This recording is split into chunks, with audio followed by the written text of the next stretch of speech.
Olá pessoal, tudo bem com vocês? Eu espero que sim. No vídeo de hoje nós vamos dar continuidade ao tema forças intermoleculares. Então esta é a segunda e última parte.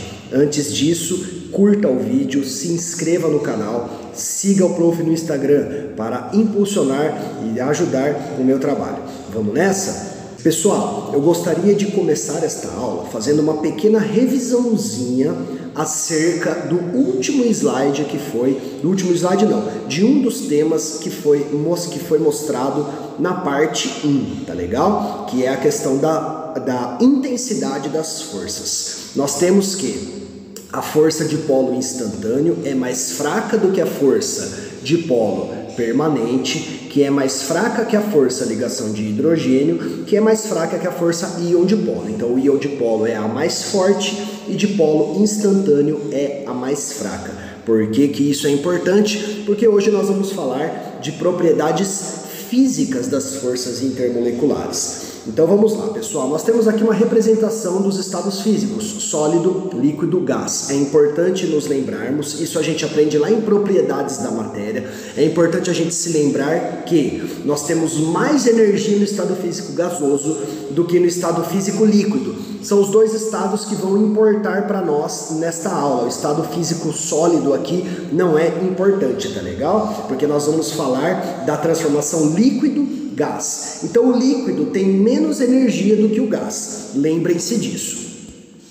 Como que ocorre essa transformação? Um erro muito comum é pensarmos que ocorre quebra de ligações químicas nesta transformação. E não ocorre quebra de ligações químicas. Quando você converte água líquida, por exemplo, em água gasosa, a água continua sendo a água. Então o que foi que aconteceu? Como que as moléculas se desprenderam umas das outras? É muito simples. Nós temos aqui uma representação do estado físico líquido e aqui nós temos as forças intermoleculares mantendo as moléculas unidas. Quando você aquece um sistema e fornece energia, as moléculas energizadas conseguem se desprender umas das outras. Então ocorre cisão, ocorre rompimento das interações intermoleculares. Quando isso acontece, as moléculas energizadas se movimentam com maior velocidade, maior cinética, ok? Então lembrem-se que a transformação líquido-gás implica em quebrar, romper as forças intermoleculares ali existentes. Vamos dar continuidade.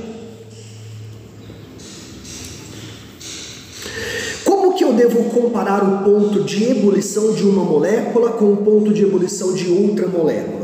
Por que que é mais difícil vaporizar um tipo de molécula do que outro tipo de molécula? Vamos lá, são 3 fatores que nós precisamos conhecer aqui. Qual é o primeiro fator a ser considerado? Sem sombra de dúvida, o tipo de força intermolecular. Quanto maior a intensidade da força, maior será o ponto de ebulição. Mas e se a força intermolecular for a mesma? E se eu estiver comparando compostos que possuem ligações de hidrogênio, ambos possuem ligações de hidrogênio, ambos possuem dipolo-dipolo, enfim. Então, nesse caso, se houver empate da força intermolecular, você deve considerar a massa. Quanto maior for a massa molecular ou massa molar, maior será o ponto de ebulição. Professor, e se empatar a força intermolecular e também a massa? Então você deve considerar a superfície de contato. E esse é o terceiro e último critério, é aquele que desempata os dois primeiros. Exemplos. Pessoal, nós temos aqui o metanol sendo comparado com o metano.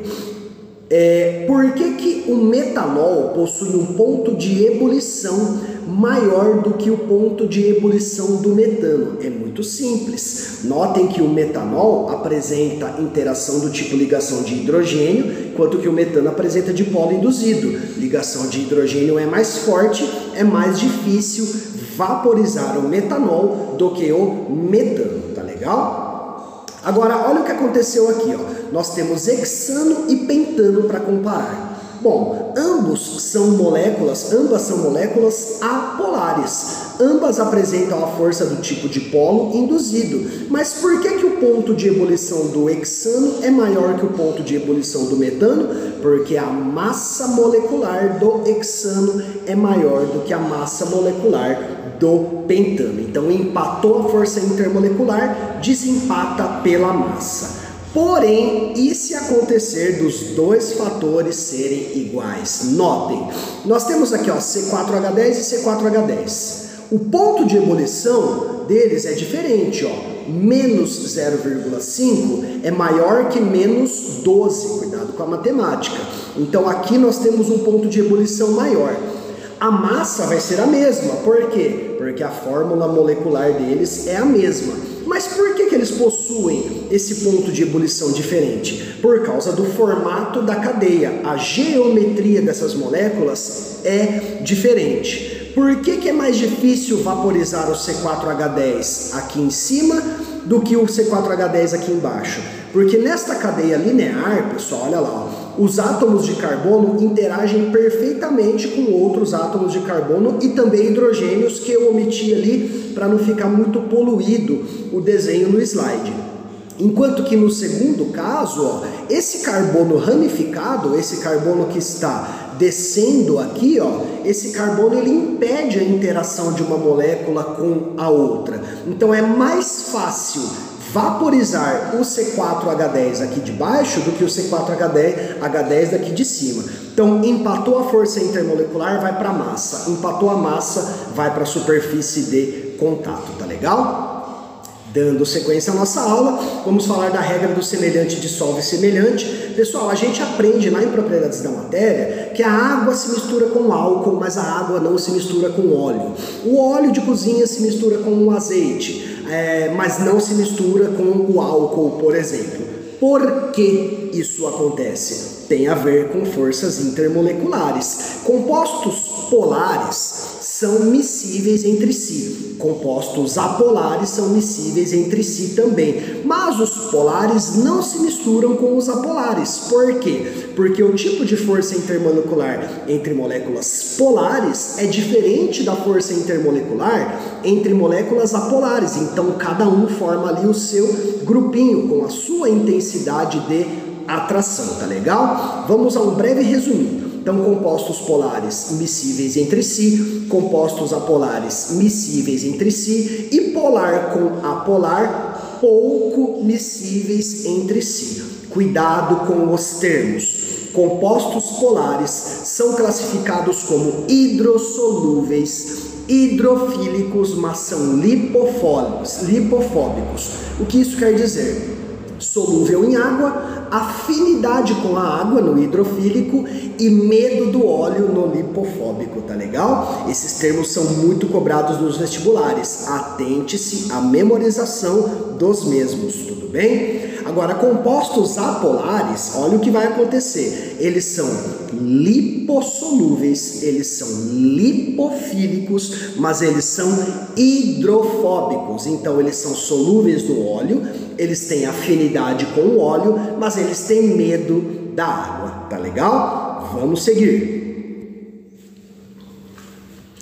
Tensoativos ou surfactantes. Pessoal, aqui nós vamos falar um pouquinho sobre sabões e detergentes. Por que o sabão limpa? O sabão, ele tem um caráter, pessoal, classificado como anfifílico. Ele é tanto polar quanto apolar. Ele tem uma cadeia carbônica, uma cadeia hidrocarbônica, que é apolar e interage com o óleo e a gordura, enquanto que ele tem uma pontinha ali que é polar, que interage com a água. Vamos ver qual é a ação do sabão.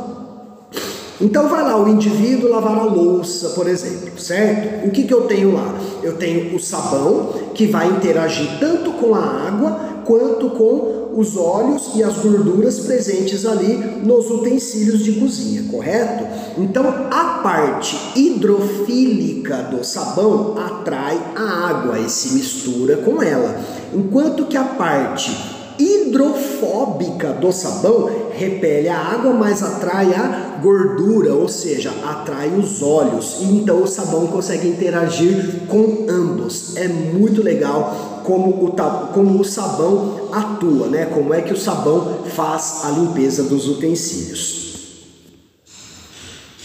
Efeito tensoativo. Pessoal, na última aula nós falamos sobre tensão superficial da água.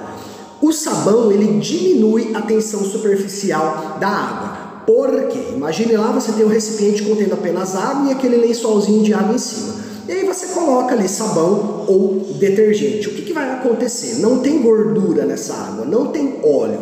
Então só aquela pontinha do sabão é que vai interagir. Porém, ao mesmo tempo que ele interage com a água, parte dessa molécula repele a água. Veja bem, nós temos aqui aquela parte que é lipofílica ou hidrofóbica, então ela tem medo da água. O que vai acontecer? A pontinha do sabão vai interagir e o corpinho do sabão, a cadeia hidrocarbônica, vai repelir. Se tivesse um inseto caminhando aqui sobre a água, então ele está lá livre, leve e solto andando, e você colocasse detergente ali, pobre coitado, ele iria afundar na água, porque você rompeu aquele lençolzinho existente. Tá legal? Pessoal, preparei aqui alguns exercícios para vocês, ok? Nestes exercícios o objetivo é julgar quanto a verdadeiro ou falso. Eu recomendo que você pause o vídeo, tente resolver e depois dê o play novamente para saber se acertou ou errou. Beijos, abraços, bons estudos e até a próxima!